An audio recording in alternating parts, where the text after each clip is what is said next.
বেশি সংবিধান কসলাইতে যাইয়েন না, সংবিধান কসলাইলে নিজেদের অস্তিত্ব আর খুঁজে পাবেন না। এইভাবে জনগণ চেয়েছে, এই ভোট, গণভোট দুইটাই চেয়েছে জনগণ। একটা রায় আপনি মানেন, আর একটা রায় মানেন না। এখন যখন সংসদে কায়দা করে একেবারেই শেষ মুহূর্তে সংসদ অধিবেশন ডাকা হলো, আমরা সময় পেলাম না। তারপরে আমরা একটা নোটিশ মুভ করলাম যে কেন সংস্কার পরিষদ গঠন করা হচ্ছে না, কেন এই পরিষদের বৈঠক আহ্বান করা হচ্ছে না। আলাপ হলো, আলোচনা হলো, শেষ পর্যন্ত আলাপ আলোচনার পরে স্পিকার মহোদয় কোনো রুলিং না দিয়ে, সিদ্ধান্ত না দিয়ে টকটা আউট করে দিলেন যে আলোচনা হলো, আউট হয়ে গেল, ফলাফল শূন্য। আমরা সেদিন প্রতিবাদে এই যে জনগণের রায়কে অপমান করা হলো, অগ্রাহ্য করা হলো, আমরা সংসদ থেকে বের হয়ে চলে এসেছিলাম। আমরা ওয়াক আউট করেছি। আমরা বলেছি সংসদে আমরা ন্যায় বিচার পাই নাই, এখন যেই জনগণ রায় দিয়েছিল আমরা তাদের কাছে এই বিচার নিয়ে চলে যাচ্ছি।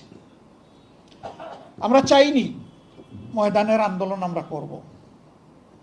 আমরা চেয়েছিলাম দেশটা সুষ্ঠুভাবে চলুক, শান্তিপূর্ণভাবে চলুক, সরকারি দল বিরোধী দল ন্যায্য কাজে পরস্পরের সহযোগী হোক, অন্যায় কাজে বিরোধী দল প্রতিবাদী হোক। আমরা সেটাই চেয়েছি, সেটাই করার চেষ্টা করছি। কিন্তু আমাদেরকে যে জিনিসের সলিউশন হাউসের ভিতরে হওয়ার কথা, তারা বাধ্য করেছে এখন রাজপথে আসতে। এখন সমাধান যদি সংসদে না হয় তাহলে রাজপথে হবে ইনশাল্লাহ। যেইভাবে 24-এ সমাধান হয়েছে ওইভাবে আবার হয়তো বারবার হবে। AKS অর্জন করলো গিনেস ওয়ার্ল্ড রেকর্ডস। AKS, আপনারা তৈরি আছেন? সম্মানিত বন্ধুগণ, ভাই এবং বোনেরা, এখন তারা একটা গুজামিল নিয়ে আসলেন। বললেন যে সংস্কার নয়, সংবিধান সংশোধনের জন্য একটা কমিটি হবে, আপনারাও আসেন, আমরাও আসি, সবাই মিলে করি। আমরা বললাম জনগণ সংস্কারের জন্য ভোট দিয়েছে, সংবিধান সংশোধনের জন্য দেয়নি। ওই সংস্কার হলেই টেকসই সংবিধান সংশোধন হবে। আর সংস্কার না হলে যে সংবিধান আপনারা সংশোধন করবেন সেটা মতলবী সংশোধন হবে, ওইটা আমরা মানি না। সংবিধান সংশোধন কোনো দলের জোর স্বার্থে হওয়া উচিত নয়, 18 কোটি মানুষের স্বার্থে হওয়া উচিত।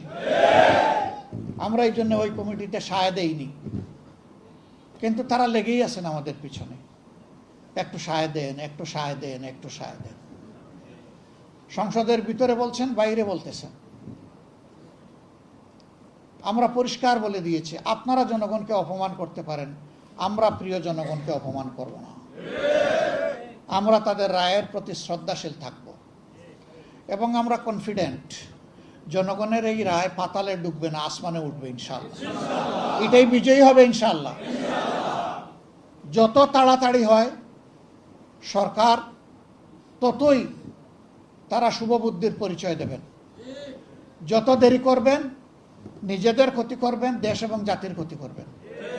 এই ক্ষতিটা না করার জন্য আমি বিনীতভাবে অনুরোধ জানাই।